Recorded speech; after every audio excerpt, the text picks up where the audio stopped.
Mass മോട്ടോഴ്സിൽ നിന്നാണ്. അത് hero ഹോണ്ടയുടെ CD ഡീലക്സ് ആണ്. അതായത് 100 cc വണ്ടിയുടെ ക്ലച്ചിൻ്റെ ഡിസ്ക് മാറുന്ന എൻ്റെ ഒരു വീഡിയോ ഉണ്ടോ. നിലവിൽ നമുക്ക് ക്ലച്ച് ഡിസ്ക് ഫുള്ളായിട്ട് ഡാമേജ് ആയിരുന്നു. അതായത് കിക്കർ പിടിക്കാത്തൊരു സിറ്റുവേഷനൊക്കെ ഉണ്ടായിരുന്നു. അപ്പോൾ ക്ലച്ച് ഡിസ്കും പ്ലേറ്റും കൂടിയിട്ടാണ് നമുക്ക് മാറ്റേണ്ടി വരിക.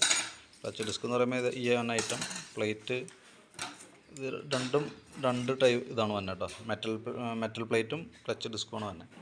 അതേപോലെ തന്നെ അതിൻ്റെ അഴിക്കുന്ന സമയത്ത് ആ ഗ്യാസ്കറ്റ് അതിനോടനുബന്ധിച്ച് തന്നെ ഓറിങ് സ്പ്രിങ് അതൊക്കെ നമുക്ക് ചേഞ്ച് ചെയ്യേണ്ടതായിട്ടുണ്ട്. അപ്പോൾ നമുക്ക് അതിന് ക്ലച്ച് ഡിസ്ക് വരുമ്പോഴത്തേക്കും നമുക്ക് ക്ലച്ച് ഡിസ്കിൻ്റെ റേറ്റ് വരാം 392 രൂപ നമുക്ക് വരാം. ക്ലച്ച് പ്ലേറ്റ് വരുമ്പോഴത്തേക്കും നമുക്ക് 135 രൂപ കോസ്റ്റ് വന്നുണ്ട്. പിന്നെ അതേപോലെ തന്നെ നമുക്ക് അതിൻ്റെ ക്ലച്ച് ഓവറിൻ്റെ ഗ്യാസ്കറ്റ് 70 രൂപ തന്നെ. പിന്നെ സ്പ്രിങ്ങിനും ഇത് കിക്കർ ഓയിൽസീലാണ്. അഴിക്കുമ്പോൾ ആ ഭാഗം ക്ലിയർ ചെയ്ത് പോകാമെന്നുള്ളതാണ്. കാരണം അതല്ലെങ്കിൽ പിന്നീട് എന്തെങ്കിലും ലീക്ക് വന്നു കഴിഞ്ഞാൽ നമ്മൾ അതിന് വേണ്ടിയിട്ട് രണ്ടാമത് നമുക്ക് അഴിക്കേണ്ട സിറ്റുവേഷൻ വരും. ഇതിനൊക്കെ ഇനി അതിനുള്ള റേറ്റ് വരുന്നുള്ളത്. ഇതൊക്കെ ഒരു 10 രൂപ, ഇതൊരു 15 രൂപ. അതേപോലെ തന്നെ എഞ്ചിൻ ഓയിൽ മാറുന്നുണ്ട്.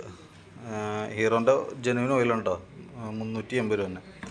കമ്പനി ഓയിൽ യൂസ് ചെയ്യുക. കാരണം വെച്ചാൽ കമ്പനി ഓയിലാണ് കുറേ കൂടി നമുക്ക് നല്ലത്. കാരണം എന്ന് വെച്ച് കഴിഞ്ഞാൽ എഞ്ചിൻ്റെ പെർഫോമൻസിന് ഏറ്റവും ബെറ്റർ ജെനുവിൻ ഓയിൽ യൂസ് ചെയ്യണതാണ്. വേറെ ഏതൊക്കെ ബ്രാൻഡ് ഉണ്ടെന്ന് പറഞ്ഞാലും കമ്പനി ഓയിൽ നമുക്ക് ധൈര്യമായിട്ട് വിശ്വസിച്ച് ഒഴിക്കാം. വേറൊരു കംപ്ലയിൻസ് നമുക്ക് ഇതുവരെ കിട്ടിയിട്ടില്ല.